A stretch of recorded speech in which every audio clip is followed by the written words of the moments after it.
Welcome to Raven Rundown. I'm your host, Meg O'Donohue. I'm here with Tyler Rego and Cam Gonzalez. So, first, we're going to talk about men's ice hockey. They lost their season finale 1-0 on Tuesday. What can be done to improve the offense, and why do you guys think it struggled so much this season? Well, Cam, it's pretty evident that this men's team struggled for numerous reasons, and probably the biggest one, though, is definitely their goal scoring, only averaging 2.6 goals a game. So it's pretty evident that that is their Achilles heel. They just can't put the puck in the back of the net. They've had multiple games with 40-plus shots, 30-plus shots, yet only averaging about a goal or two a game. So as Meg said, Cam, what do you think can be done to solve this offensive problem that they have? Well, the goal scoring has been a serious issue for this team. It clearly is the biggest for them. We know the talent that they have in goal and the talent that they have on defense. So when you look at the goal scoring, what I really look to is for them to get better puck movement. I mean, they've really struggled to generate on offense, capitalize on power plays. It's been a real struggle for them. So, I'm looking for guys like Blaze Kilroy, Dylan Yamin, players like that who we know can play the way that the team needs them to. They just have to go out and do it. But they just have not shown that much this season. I know it's been an up and down season, and they've had their games where they've produced, but they need to be more consistent. I think so, Cam. And I think the most glaring thing when you look at this team is they don't have a single goal scorer in double digits. Their leading goal scorer was Jonathan Hahn, and he was tied with Nate Indelicato for 9 goals on the season. And I think it's pretty glaring, especially when we look at our women's team and the contrasts there. Women's team boasts a number of players well within double digits in goals and assists and points. So it's troubling to see that a team like the Ravens here, just not having that offensive power. Only 2 players close to double digits in points, as we mentioned, Jonathan Hahn being one of them. And I think, Cam, for me, the issue is quantity over quality. The Ravens, they pour on a lot of shots, 30-plus, 40-plus a game even sometimes. I remember the last show we did, we talked about their game against Stonehill when they had 44 shots and only got 1 goal in. I mean, there's a lot of factors that can lead up to that. The goalie was really good. The shots weren't just of high quality, and I think that's really the thing is they're shooting the puck a lot, but they're not getting those shots off, and they're not capitalizing in that area of the ice where those quality shots can be had. They're shooting from the blue line and from kind of along the boards. They're not getting into the middle of the ice, and I think that's what's really crippled this offense here. And you mentioned puck moving. Their power play was atrocious this season. It was. And when you don't have a good power play, when you don't move that puck well, it's hard to get shots, and it's hard to convert those shots into goals. When you talk about the power play, I mean, 0 for 2 against Suffolk, that's nothing good. And then when you look at the face-offs won, they get dominated there by Suffolk as well. So that's something they got to work on too, winning face-offs, getting that offense going. And right after the face-offs, put on maybe a slap shot. Don't try to be too cute, like get in front of the net and do like deeks and little cute stuff. Why don't you just throw on a shot, hope to get it in, and they just got to be more consistent. I mean, we know what they can do offensively. They just have to be more consistent. I mean, you look at these 2 players who we highlighted, Hahn and Indelicato. One's a junior and one's a sophomore. And to get into the specifics of that, what exact year they are, Indelicato is the sophomore and Hahn is a junior. So these 2 players are coming back. So that's good to see moving forward for this team, as it was an up and down season. So you have those 2 coming back. They have led this offense. So look for them to kind of be the leaders for next season and really influence these younger guys. You look at a guy like Matthew Toombs, who has received NE10 Player of the Week multiple times this season, and I'm pretty sure he got named to NE10 All-Rookie team. So that's just awesome for Matthew Toombs. So I'm looking forward to what he's going to do in future seasons, because I think he has great leadership from the upperclassmen, and I think that's going to influence his play in the future. Cam, you do mention a freshman like Matt Toombs, and there were 3 freshmen in the top 10 on the team in scoring, and Toombs was one of them with 10 points. So, they're going to have to rely on these guys, these younger guys that are going to be here, hopefully, for all 4 years. Also, James Morrissey. James Morrissey was another one. Well this season. 10 points as 4 well. goals, 10 points. Alex Lester had 11. That's the 3rd freshman. So they have some good talent, good young talent. And now it's just sort of a matter of how they grow and develop. And, it wasn't all an incomplete, lost season for the Ravens. They tied their program record with wins, with 9. They got tremendous goaltending from Tom McGuckin, goaltender of the year voted by the NE10. I mean, that's a tremendous accomplishment there. So they have good goaltending, and McGuckin's got 1 year left. And they have good young players, it seems, offensively, which is what they need. So I think we shouldn't completely, get into them too hard, because they did have some positive moments this season overall. Certainly not the result they wanted, not making the playoffs Not again at all. and finishing below Not what they 500 wanted. by a few games, but certainly some positive signs here. I think, Cam, the big question is, where do they go from here? With the interim tag still on the coach, 4 seniors leaving. How do they build off of this? Well, you talk about the interim coach, and that's not really what I'm concerned about here. I'm more concerned about this defense, and when we highlight the goaltending issue, I think that's a big problem. And another problem, that's going to add to that is the defending, because you're losing guys like Alex Schlepper, as well as another defenseman, Taylor Fletcher. So you're losing a lot in your defense here, and we talk about the goaltending. Maybe we should think about this defense. So when you look at how well McGuckin's played this defense, sure, you can give all the credit in the world to him for stopping those pucks, but at the end of the day, a defense helps win a hockey game, and losing these guys is going to be a tough uphill battle for them next season. Well, yeah, and you mentioned not just defensively, offensively too. Schlepper had 11 points and Fletcher had 12, so they contributed in a big way offensively. But yeah, defensively too. Those are senior guys, they're veteran guys, and you always want to have a veteran presence on your blue line like that. And I think losing that, the Ravens are definitely going to have a hard time replacing that. But I think what you have to look at, if you want to look at it more in a positive spectrum, it's good to know that you have a really good goaltender back there. A good goaltender can calm the nerves of any player, young and or experienced. So I think the Ravens are set in goal having McGuckin, but the question is who is going to fill in at the number 2 spot with Austin Christopher leaving. And he got some extended playing time down the road and did rather well, .905 save percentage on the year.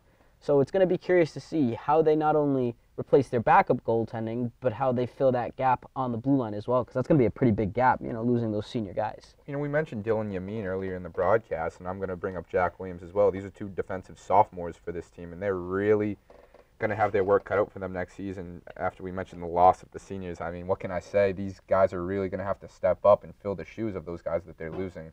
So I really hope that they're able to accept that role and embrace it and perform the way that they need to for this team to be successful. It's going to be interesting to see who steps up. All right, let's move on from men's hockey and move to women's hockey. They played their first playoff game tonight, so that's big. What do you guys think has made this team so good this season? And if you had to pick an MVP, who would you have to pick? Well, I think you have to put Shannon O'Neill in that conversation right off the bat. I mean, Marissa Ketterman can be thrown in there as well. I mean, what can you say about her? She's scored 100 goals on this season. It's been impressive. It's been fun to watch. But at the end of the day, Shannon O'Neill has been consistent throughout, and she has just, Tyler, we've talked about it all this season, how great she's played in that. She's saved so many games for these Ravens, no pun intended there, but she really has. She's been fun to watch. She's done her job. She's put up plenty of goose eggs for the opposing team. Loved what I've seen from her this season. It's a tough question because you could easily pick just about anyone on this roster to be the MVP. I mean, Marissa Ketterman, 100 points throughout her fabulous career. 3rd on her team in terms of points and 2nd in goals scored. But to me, I have to go with Shannon O'Neill too. I mean, I'm a little biased towards the goaltenders, being one myself, but you just look at her numbers alone and what she's done. I mean, having one of the best statistical seasons a goaltender's ever had here at this university. No question. She's just been lights out. The shutouts, the wins, the saves. People can argue, yeah, she's had a few games where she's only faced a few handful of shots, a couple dozen shots, but I think, she's proven herself against really good teams. Like in their most recent game, for example, Holy Cross, yeah, they did lose that game 3-0, but she did make 33 saves. Yeah. So her team just couldn't help her out. She's proven that, she can play against, good teams and weaker teams and get those good results. So I would have to give my MVP vote to her because she's been lights out, 14 wins. She's done it all really for them, and they wouldn't be where they are right now without her. She's a big part. They would not be here at all, Tyler, and perhaps her biggest test of the season will be tonight against St. Michael's. And some thoughts about this game, Tyler. I mean, the Ravens beat this team in every matchup that they took them on this past season, so you would think going into this game, the Ravens have the momentum and the confidence that they need to win it. But, you lose a game like the matchup against Holy Cross. Not only do you lose, you get shut out. You're on a 5-game winning streak. You had all the momentum and confidence in the world. Then you go out and you lose and you get shut out by Holy Cross. I really think this will affect the confidence and the momentum of the Ravens going into this game. I know they're going to maybe think that they have the edge over St. Michael's because of those past matchups, and I think they might take St. Michael's a little lightly tonight. And, I mean, that's definitely a good point to make because, like you said, they did win both matchups, and they won them convincingly, 5-0 and 4-1. So they outscored them 9-1 through 2 games. St. Michael's had a dreadful, dreadful season, 4-20 on the year. They didn't win their first game until about January. It's been a down year for the Purple Knights, but, you know, I think if you're the Ravens, you have to go in with the mentality that it's a clean slate now, and anything can happen, and especially in the playoffs. You know, the whole cliche, it's a new season. Everyone starts 0-0, and the Ravens are no exception. They've had a dominant season. You know, they've had a very good season, but all it takes is one bad bounce, puck goes in the net. You know, the Purple Knights get terrific goaltending, and they could sneak out with a win. You never know what happens come playoff time, and I think for the Ravens, they just have to play their game. They can't be concerned about the shutout loss to Holy Cross. They can only be concerned about putting 4 or 5 goals past St. Mike's. And I think that if they go in with that mentality, they'll be fine because this team, all they do is score goals. I mean, they average nearly 4 a game. Yeah, well, So, you mentioned it's got to be a fresh season, and that's exactly the outlook that they're going to need to have on it if they want to win tonight's game, and we wish them the best of luck in this matchup. Good luck, girls. Absolutely. All right, let's wrap it up with hockey, and we'll take a quick commercial break, and when we come back, we'll be talking about basketball.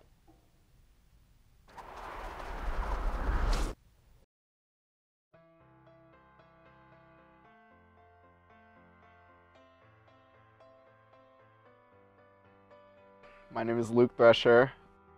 I'm from Coventry, Connecticut. I am currently a senior here at Franklin Pierce University. I study graphic design as well as having broad interest with all digital media fields. And you know, I am the Pierce Media Group Digital Director.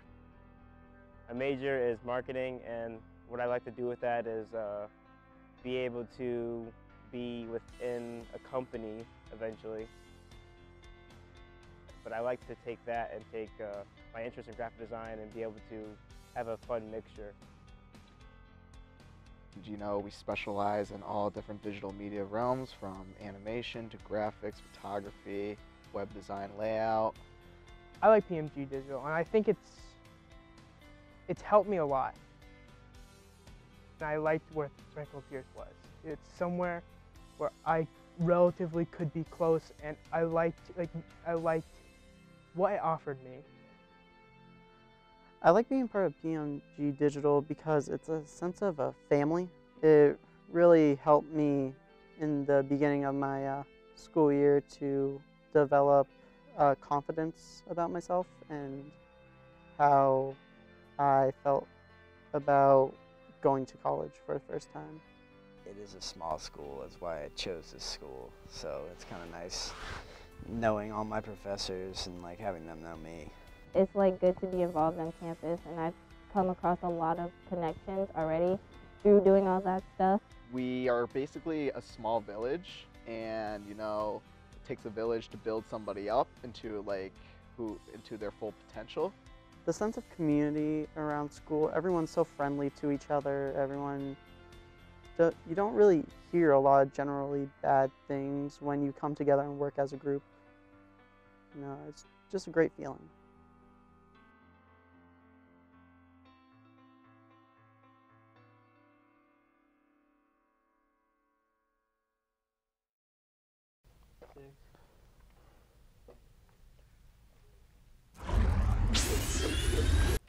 Welcome back to Casual Wednesday here on Raven Rundown.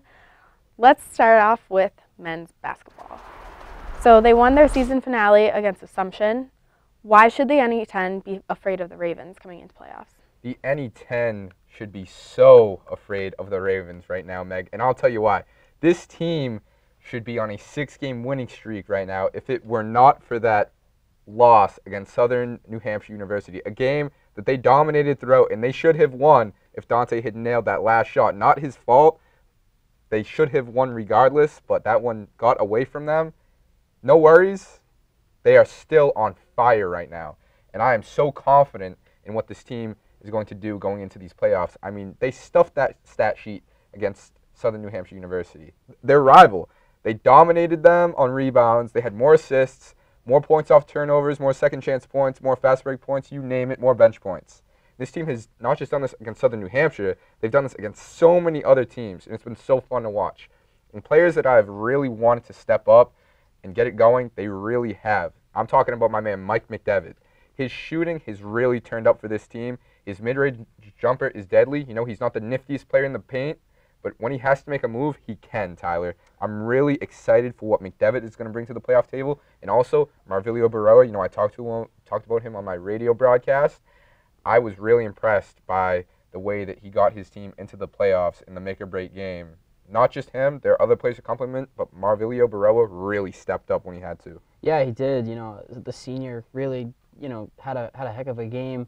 And, you know, Cam, you mentioned Mike McDevitt, though. That's the guy I want to talk about first. Because last show, we did talk about Big Mike and his struggles in the paint and his shooting issues. And, you know, he has turned it around. A double-double against SNHU.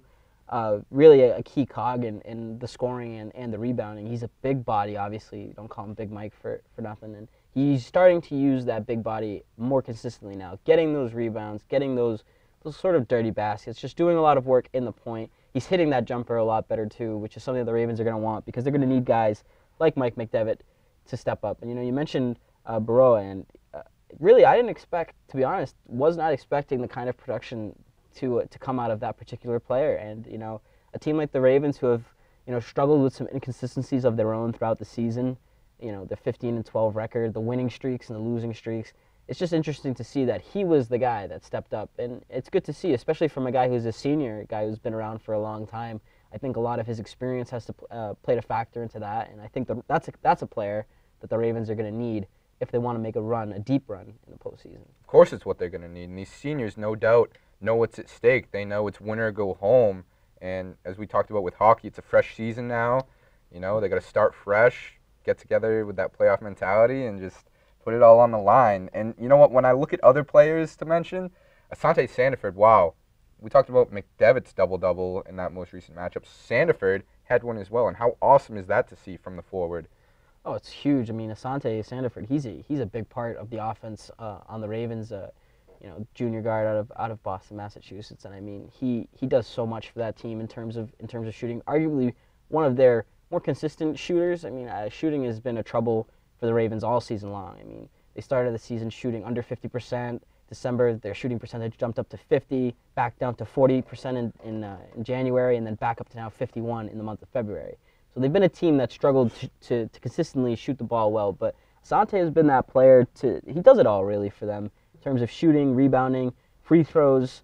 I mean, he's definitely a player that Coach Chadbourne can rely on, and he's going to be a player that's going to have to really step it up and, you know, kind of lead the charge, especially the playoffs. And, you know, new season, as we mentioned, that whole cliche, but they're going to need players like Sandiford, and they're going to need players like Dante Gittins.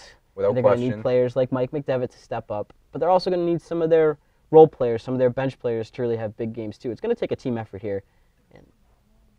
But, you know, we talked about Sandiford and McDevitt, the two forwards, getting double-doubles. One guy we left out was Matt Banton. Matt Banton also joined those two teammates with double-doubles as well. And Banton's a guy that's been consistent throughout the season. I mean, not only can this guy take it to the rack, he can shoot the ball. And that's what they need in these playoffs, is for Matt Banton to be a hot shooter. And I really think he can step up and do that for this team. As for Dante Gittins, man, I don't think I've seen a better facilitator than Dante Gittins in all my years of watching basketball at this level. It's been so fun to watch with Dante. He just slows the game down, plays it at his level, you know, and just controls it so well. I love watching Dante Gittins play basketball, but he's definitely a player that is going to have to not bend or break in this playoff run. So I'm excited for what's to come from him. Well, you know, with a coach like David Chadbourne, who's gotten his team into these playoffs for the second straight season, I think he's going to put together a great game plan and scheme against this team. So I'm looking forward to what's to come from him. Now, the women's basketball team, they only won 3 games this season. So what do you guys think? What are your final thoughts on the season, and what can they work on to improve for next season? Well, the women have their work cut out for them, Tyler.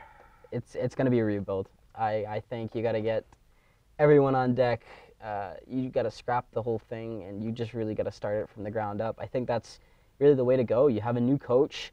She's got her first season here, done, over with, as ugly as it was.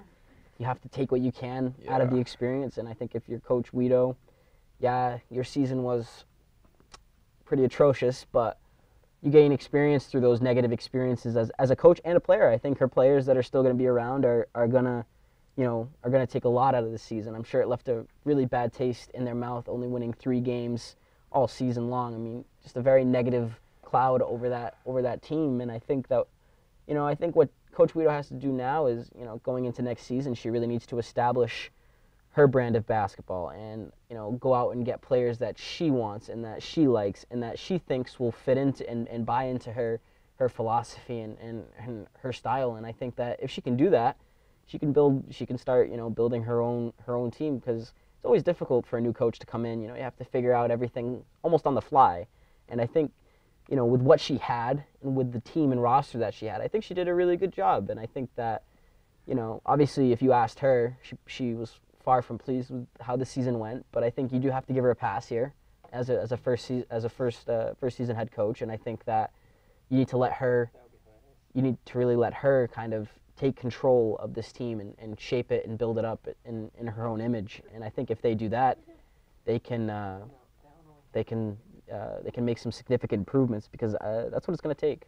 I don't like to give coaches the benefit of the doubt, but I think I might have to in this situation, and that's all due to the injuries on this team. I mean, you look at the players that they lost, and the list goes down. I mean, Melissa Bailey, not Gemma Thacker, she remained on the team, Allison Palma, and most notably Jasmine Fogel, senior guard who's playing tremendous basketball, gets injured, misses the rest of the season.